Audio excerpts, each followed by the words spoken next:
మీ కథల సమయంకు స్వాగతం. నేను మీ రమ్య. హలో అండి. ఈరోజు మనం లలిత శ్రీపతి గారు రాసిన అమ్మ ఇచ్చా మరణం అనే కథ విందాం. ఈ కథ సుమతి సాహితీ సామ్రాట్ పోటీలో ద్వితీయ బహుమతి పొంది ఆగస్టు 2024 పత్రికలో ప్రచురించిన కథ. ఇక ఆలస్యం చేయకుండా కథలోకి వెళ్ళిపోదాం రండి. సీతా మహాలక్ష్మి! తల్లి అరుపులకి నెమ్మదిగా ఇది నాకు అలవాటే అన్నట్లు రూంలోకి వెళ్ళి, ఏమిటి అంది నిదానంగా 70 ఏళ్ల సీత.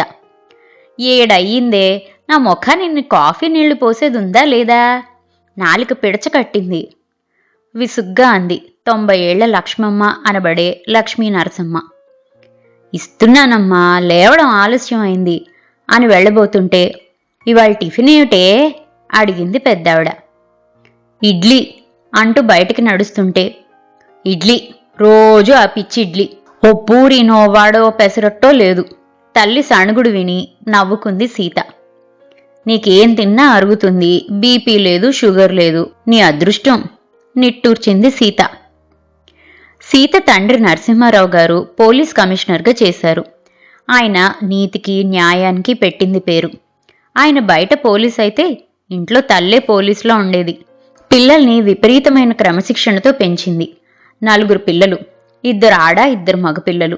అందరూ బాగా చదివి మంచి ఉద్యోగాల్లో చక్కటి కుటుంబాల్లో స్థిరపడ్డారు. సొంతిల్లు, మంచి పెన్షన్. రాజాలా గడిచిపోతున్న నరసింహారావు గారి జీవితంలో పెద్ద కుదుపు అమెరికాలో కార్ యాక్సిడెంట్లో పెద్ద కొడుకు, కోడలు, 2 మనవలు చనిపోవటం. పైకి గంభీరంగా ఉన్నా లోపల కుమిలిపోయిన నరసింహారావు గారు 6 నెలలు తిరగకుండా కన్నుమూశారు. అంతవరకు నా మాటే శాసనం అన్నట్లు ఉన్న లక్ష్మమ్మ మూగగా అయిపోయింది. రెండో కొడుకు కూడా అమెరికాలోనే ఉంటాడు. తల్లిని తీసుకెళ్లి కొంతకాలం ఉంచుకున్నా అక్కడి వాతావరణం, పద్ధతుల్లో ఇమడలేక ఇండియాకొచ్చేసింది లక్ష్మమ్మ. తన ఇంట్లోనే మనిషిని పెట్టుకుని ఉండేది. కూతుర్లిద్దరూ అదే ఊరు అవడంతో వస్తూ పోతూ ఉండేవారు.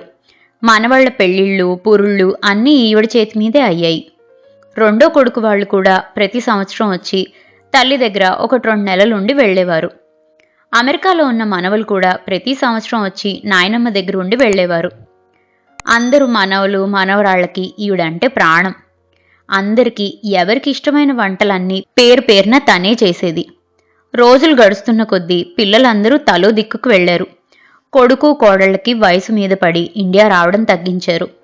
పెద్ద కూతురు, అల్లుడు ఓపిక తగ్గిపోయి చేసుకోలేకపోతున్నామని అమెరికాలో ఉన్న వాళ్ల పిల్లల దగ్గరికి వెళ్ళిపోయారు. చివరికి ఇక్కడ మిగిలింది సీత మాత్రమే. సీత భర్త కూడా రిటైర్ అయిపోయాడు. సీత కూతురు, కొడుకు ఇండియాలోనే ఉండడంతో సీతకి పెద్ద ఊరు విడిచి వెళ్లే అవసరం రాలేదు. నా ప్రాణం ఇక్కడే పోవాలి, నేను ఇల్లు వదిలి రాను అని తల్లి మొండికేస్తే ఉన్న అపార్ట్మెంట్ అద్దెకిచ్చి సీత భర్త లక్ష్మమ్మ ఇంటికి వచ్చారు. ఇక్కడ వెనక గదిలో ఉంటున్న రాజవ్వ దాదాపు 40 సంవత్సరాల నుంచి ఇక్కడే పనిచేస్తుంది. లక్ష్మమ్మకి రాజవ్వ ఇంట్లో వాళ్లతో సమానం. ఇంకా మాట్లాడాలంటే వాళ్లకంటే ఎక్కువ. ఇంటి పనంతా రాజవ్వ ఒంటి చేత్తో చేస్తుంది. దాదాపు లక్ష్మమ్మకి 80 వచ్చేదాకా లక్ష్మమ్మే వంట చేసేది. వేరే ఎవరు చేసినా ఆమెకి నచ్చేది కాదు. ముందు నుంచి రకరకాలు వండటం, తినటం అలవాటైన ఆవిడ కొడుకు కుటుంబం, భర్త మరణాలు వచ్చిన మానసిక కుంగుబాటు, అదే డిప్రెషన్ నుంచి తప్పించుకోవడానికి తిండి మార్గాన్ని ఎన్నుకుంది. మనసు బాలేకపోతే మైసూర్పాక్, కొడుకు గుర్తొస్తే బూరెలు, బొబ్బట్లు, భర్తను తలుచుకున్న రోజు గారెలు, పకోడీలు. ఇలా తిండే జీవితంలాగా వండటం, తినటం చేసేది. ఇంకా ఆవిడకి ఓపిక తగ్గడంతో సీత వంట చేయడం మొదలైంది. 90 పడిలో పడ్డ లక్ష్మమ్మకి తిండి పుష్టి తగ్గలేదు. కూతురు వంట హయాంలో తనకి నచ్చినవి ఒకరోజు కాకపోతే ఇంకో రోజున్నా చేయించుకునేది. సీత కూడా తల్లి తిండి సంగతి తెలుసు కనుక వీలైనంత వరకు తల్లి అడిగినవి చేసి పెట్టేది. సీత వాళ్ళు తల్లి దగ్గరికొచ్చి 15 సంవత్సరాలు అవుతుంది. సీత భర్తకి బీపీ ఎక్కువై 2 కిడ్నీలు పాడయ్యాయి. కిడ్నీ మార్పిడికి ఆయనకి సరిపడా కిడ్నీ దొరకలేదు. ఆయన కూడా సర్జరీకి ఇష్టపడలేదు. దాంతో వారానికి 2 రోజులు డయాలసిస్, పథ్యపు భోజనం. ఈ ఒత్తిడితో సీతకు కూడా బీపీ, షుగర్ వచ్చాయి. దాంతోపాటు మోకాళ్ల నొప్పులు. తను కూడా 70లోకి వచ్చేసరికి ఓపిక తగ్గి అవసరమైన వంట మాత్రమే చేస్తుంది సీత. అల్లుడికి బాలేదు, ఏ రోజు ఎలా ఉంటుందో తెలీదు. ఇప్పటికే సీత పిల్లలు తల్లి తండ్రిని తమ దగ్గరికి రమ్మని గొడవ చేస్తున్నారు.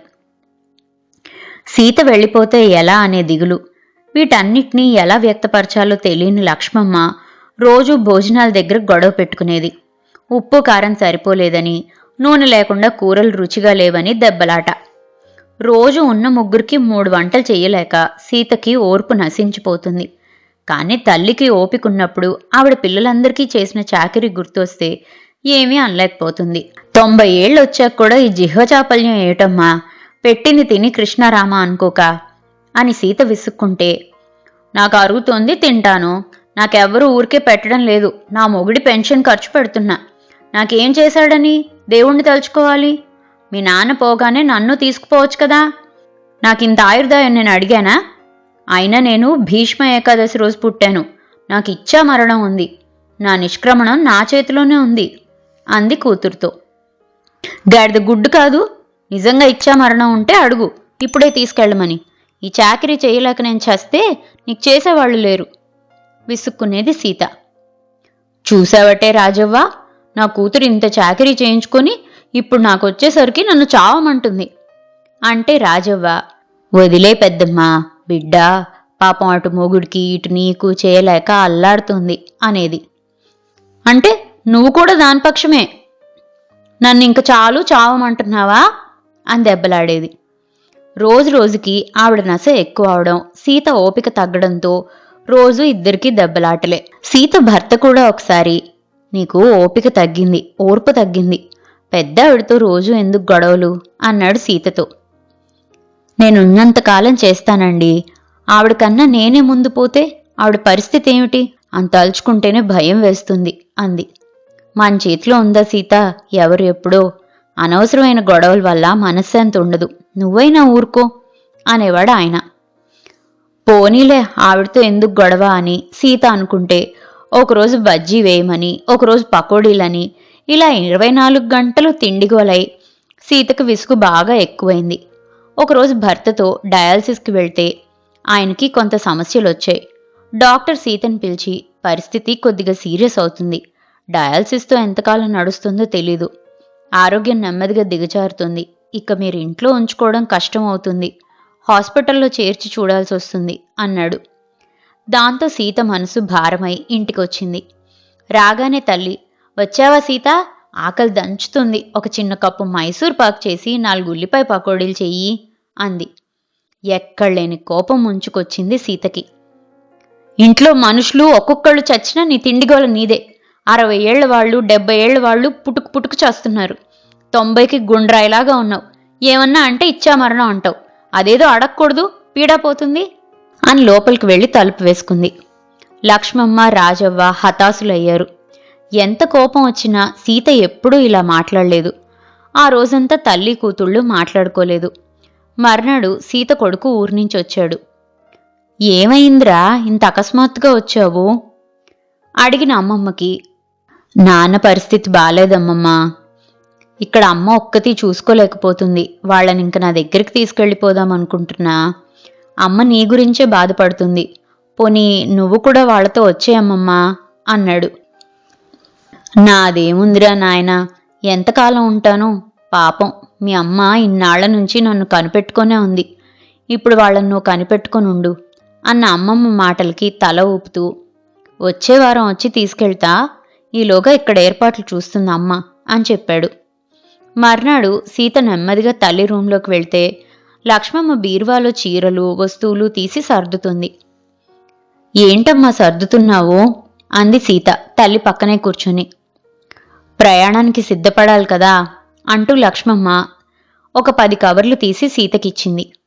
ఏమిటి అన్నట్లు చూస్తున్న సీతతో, నా దగ్గరున్న డబ్బులతో అప్పుడు కొంత ఇప్పుడు కొంత బంగారం కొనిపెట్టా, అందరికీ పేర్లు రాశాను కవర్ల మీద, అందరికీ అందజేయి, ఒక కవరు మన రాజవ్వకు కూడా అంటూ కవర్లు సీత చేతికిచ్చింది. బట్టలు సామాన్లు కూడా మీకు కావలసినవి ఉంచి మిగిలిన రాజవ్వకివ్వండి అంటున్న తల్లితో, నేనూరెళ్తుంటే నాకు అప్పగింతలు పెడతావేంటి అంది ఆశ్చర్యంగా. నీ ప్రయాణానికి నువ్వు సర్దుకుంటున్నావు, నా ప్రయాణానికి నేను సర్దుతున్నాను అన్న లక్ష్మమ్మ చెయ్యి పట్టుకొని, అమ్మా నేను తప్పుగా మాట్లాడాను. డాక్టర్ గారు ఒక్కసారిగా ఈయన పరిస్థితి సీరియస్గా ఉంది అంటే నాకు బుర్ర పనిచేయలేదు. నేను అనకూడని మాటలు అన్నాను, నన్ను క్షమించు కళ్ళ నీళ్లతో అంది సీత. పిచ్చి పిల్ల, నీ సంగతి నాకు తెలీదు. నాన్న పోయినప్పటి నుంచి నువ్వేగా నన్ను కనిపెట్టుకొని ఉన్నావు. నాకు తిండి మీద కొంత ఇష్టం ఉండడం నిజమే, కానీ మరీ అంత పిచ్చి లేదే సీత. తెగ తిని అరగక ఏదో ఒక రోగం వస్తే త్వరగా పోతానేమో అని. కానీ దేవుడు అలా కూడా నన్ను కరుణించడం లేదు. అవి ఇవి చెయ్యమంటే పనిలో పడి కష్టం మర్చిపోతావని నీ వెనకాల పడతాను. ఎంత కాదన్నా నీలాగా ఎవరు చేసి పెడతారు నాకు? బాధగా అంది లక్ష్మమ్మ. అమ్మా నా బాధ కూడా అదే. నేనున్నంతకాలం చూస్తాను. నాకేదన్నా అయితే నీకు ఇవన్నీ ఎవరు చేస్తారు? అందుకే నోరు కట్టుకో అని చెప్పడం. నీకు చెయ్యడానికి బాధ కాదు అంటూ కళ్ళు తుడుచుకొని, కాసేపు పడుకో, లేచాక నీకు పకోడీలు వేస్తాలే నవ్వుతూ అంటూ లేచింది. మళ్ళీ వెళ్ళిపోతే ఎలానో కుదరదు, ఇలా నా దగ్గర పడుకో సీత అంటూ మంచం మీద చోటు చూపిస్తే పక్కనే పడుకుంది సీత. మనసు శరీరం అలసిపోయాయేమో, అలా పడుకోగానే మంచి నిద్ర పట్టింది. 1 గంట తర్వాత లేచి, అమ్మా చాలా రోజుల తర్వాత భలే నిద్ర పట్టింది, నేను పకోడీ చేసి టీ పెడతాను లే అంటూ తల్లిని లేపితే ఆవిడ తల పక్కకి పడిపోయి నోరు తెరుచుకొనుంది. భయంతో సీత మళ్ళీ గట్టిగా కుదిపి పిలుస్తుంటే రాజవ్వ వచ్చి చూసి, అమ్మ వెళ్ళిపోయింది సీతమ్మ అంటూ ఏడ్చింది. అమ్మా భీష్ముడి అంశ అన్నావు, నాకు నిష్క్రమణం నా చేతిలోనే, ఇచ్చా మరణం ఉంది అన్నావు. అమ్మా వెళ్ళిపో అనగానే వెళ్ళిపోయావా? నాకు ఇబ్బంది ఉండకూడదని వెళ్ళిపోయావా అని ఏడుస్తున్న సీతని ఆపడం ఎవరి తరం కాలేదు. ఇదండి లలితా శ్రీపతి గారు రాసిన అమ్మ ఇచ్చా మరణం కథ. మరో మంచి కథతో మళ్ళీ కలుసుకుందాం. అంతవరకు సెలవు. కథ కనుక మీకు నచ్చినట్లయితే లైక్ చేయండి, షేర్ చేయండి. అండ్ మరిన్ని ఇంట్రెస్టింగ్ కథల కోసం ప్లీజ్ సబ్స్క్రైబ్ టు మీ కథల సమయం. Thank you.